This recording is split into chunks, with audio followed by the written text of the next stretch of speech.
వారి పరిశుద్ధ నామములో అందరికీ శుభాలు. ఈరోజు మన అనుదిన ఆత్మీయ ఆహారంగా సామెతల గ్రంథం 22వ అధ్యాయం 4వ వచనాన్ని ధ్యానించుకుందాం. యెహోవా యందు భయభక్తులు కలిగి ఉండుట వినయమునకు ప్రతిఫలము, ఐశ్వర్యమును, ఘనతయు, జీవమును దాని వలన కలుగును. చదవబడిన వాక్యంలో మనం చూసినట్లయితే దేవుని యందు భయభక్తులు కలిగిన వాడిలో దైవానుసారమైన వినయం ఉంటుందట. ఒకవేళ మనలో దైవానుసారమైన వినయం ఉంటే అట్టి వాడికి దేవుడిచ్చే 3 ఆశీర్వాదాలట. 1 ధనము, 2 ఘనత, 3 జీవము. ధనము, ఘనత ఈ 2 అనుభవించాలంటే మనలో జీవం ఉండాలి. కాబట్టి ఈ 3 కూడా దేవుడు ఎవరికి ఇస్తాడట? ఐశ్వర్యము, ఘనత, జీవము ఎవరికి ఇస్తాడని రాయబడి ఉందంటే యెహోవా యందు భయభక్తులతో కూడిన వినయం. ఏంటి డిఫరెన్స్?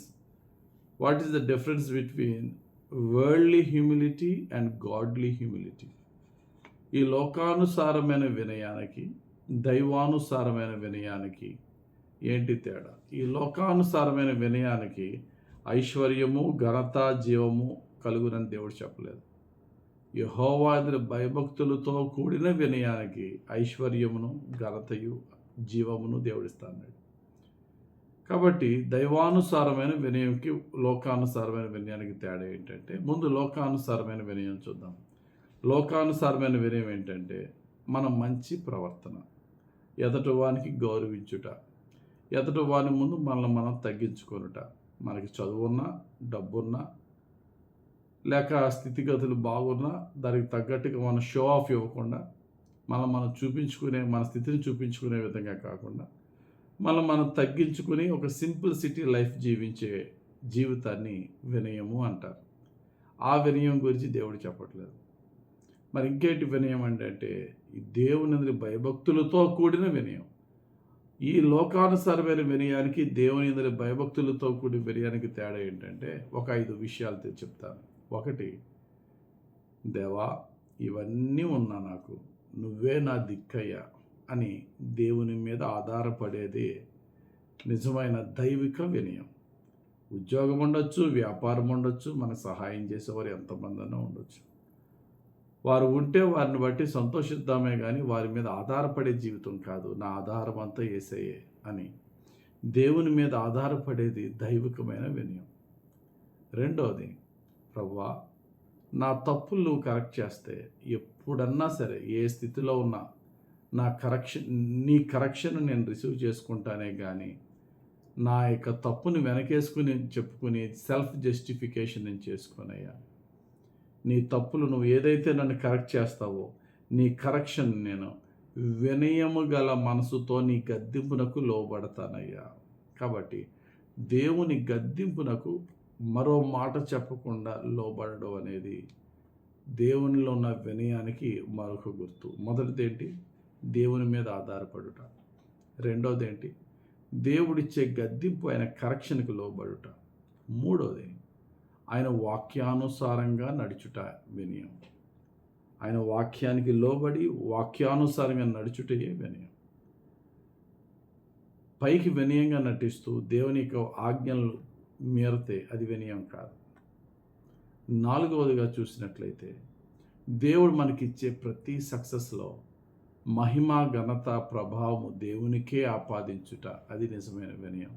ఇది నా బలం కాదండి, ఇది నా శక్తి కాదండి, ఇది దేవుని యొక్క కృప మాత్రమేనండి అని మనం తగ్గించుకొనుట వినయం. మనం తగ్గించుకొని దేవునికి మహిమ చెల్లించుట వినయం. చివరిగా 5వదిగా అంతరంగ వినయం. అంతరంగ వినయానికి, బాహ్య వినయానికి తేడా ఏంటంటే భక్తుడైనటువంటి రాజు అయిన సౌలు రాజు కాకముందు సమూయేలు ముందు నిలబడ్డానికి కూడా భయపడేవాడు.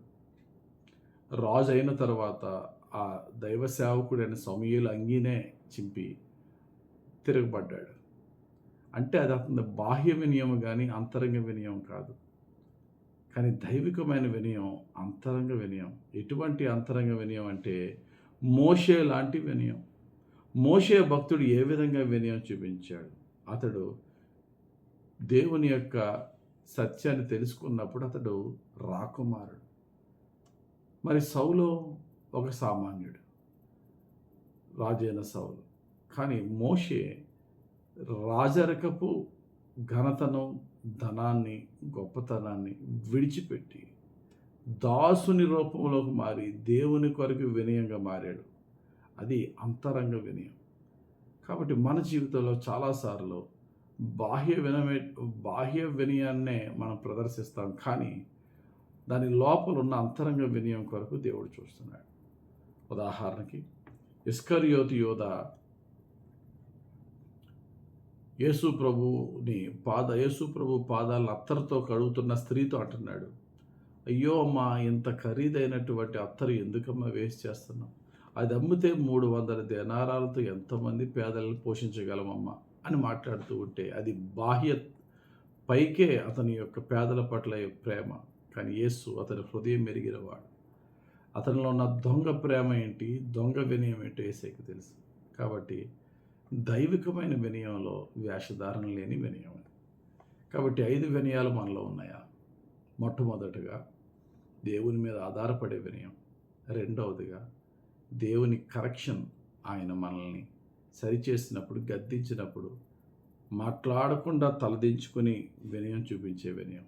3, ఆయన వాక్యానుసారంగా నడిచే వినయం.